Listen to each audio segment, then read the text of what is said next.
മഹത്വം ഉണ്ടായിരിക്കട്ടെ. Kaithakuzhi saint Thomas Marthoma യുവജന സഖ്യത്തിന്റെ ആഭിമുഖ്യത്തിൽ നടത്തപ്പെടുന്ന ലണ്ട് ഡിവോഷനിലേക്ക് ഏവർക്കും സ്വാഗതം. നോമ്പ് എന്നത് നമുക്ക് ആത്മപരിശോധനയ്ക്കും പ്രാർത്ഥനയ്ക്കും ഉപവാസത്തിനും പാപങ്ങളിൽ നിന്ന് തിരിഞ്ഞു വരാനും ദൈവത്തോട് അടുത്തു ചേരാനുമുള്ള ഒരു വിശുദ്ധ കാലമാണ്. യേശുക്രിസ്തു 40 ദിവസം ഉപവസിച്ച് പ്രാർത്ഥിച്ചതുപോലെ നമുക്കും ഈ കാലഘട്ടത്തിൽ നമ്മുടെ ജീവിതം പരിശോധിക്കാനും ദൈവത്തിന്റെ വഴിയിൽ നടക്കാനും വിളിക്കപ്പെടുന്നു. നോമ്പ് ഉപവാസത്തിന്റെയും ചെറിയ ത്യാഗങ്ങളുടെയും സമയമാണ്. നമ്മൾ ഇഷ്ടപ്പെടുന്ന ചില കാര്യങ്ങൾ വിട്ടുകൊടുക്കാം. അതിലൂടെ നമുക്ക് യേശുവിന്റെ ത്യാഗം ഓർക്കാം. ഇന്നത്തെ ധ്യാനം നമ്മുടെ ചുറ്റും നടക്കുന്ന ഒരു സംഭവത്തെ ആസ്പദമാക്കിയാണ്. ഒരു ദിവസം ഒരു തിരക്കേറിയ ഒരു റോഡിൽ ഒരു അപകടം സംഭവിച്ചു. ഒരു യുവാവ് ബൈക്കിൽ പോകുമ്പോൾ അപകടത്തിൽപ്പെട്ട് റോഡിന്റെ നടുവിൽ വീണു. പല വാഹനങ്ങളും കടന്നുപോയി. പലരും നോക്കി, പക്ഷെ ആരും നിർത്തിയില്ല.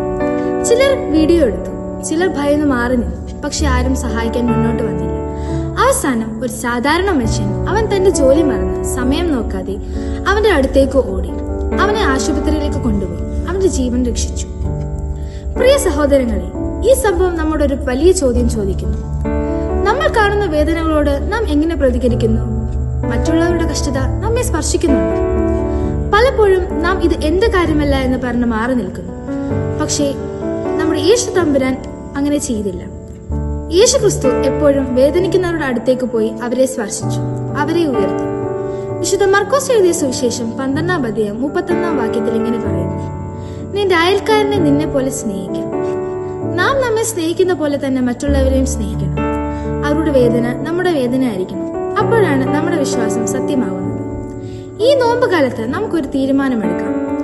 നാം കാണുന്ന വേദനകളിൽ നിന്ന് മാറി നിൽക്കരുത്. സഹായിക്കാൻ അവസരം കിട്ടുമ്പോൾ പിന്നോട്ട് നിൽക്കരുത്. സ്നേഹത്തോടെ പ്രവർത്തിക്കണം. പ്രിയ സഹോദരങ്ങളെ, പ്രാർത്ഥനയും ഉപവാസവും പ്രധാനമാണ്. പക്ഷെ സ്നേഹത്തോടെ പ്രവർത്തിക്കാതെ അത് പൂർണ്ണമാകില്ല. ഈ നോമ്പുകാലം നമ്മെ കാണുന്ന ഓരോ മനുഷ്യനിലും ദൈവത്തെ കാണാൻ പഠിപ്പിക്കട്ടെ. വേദനിക്കുന്നവർക്കൊപ്പം നിൽക്കാൻ ധൈര്യം തരട്ടെ. നമ്മൾ ചെയ്യുന്ന ഓരോ നല്ല പ്രവൃത്തിയിലും ദൈവത്തിന്റെ സാന്നിധ്യം ഉണ്ടാകട്ടെ. സ്നേഹത്തിൽ വളരാൻ നമ്മെ ഈ നോമ്പ് കാലത്ത് സഹായിക്കട്ടെ.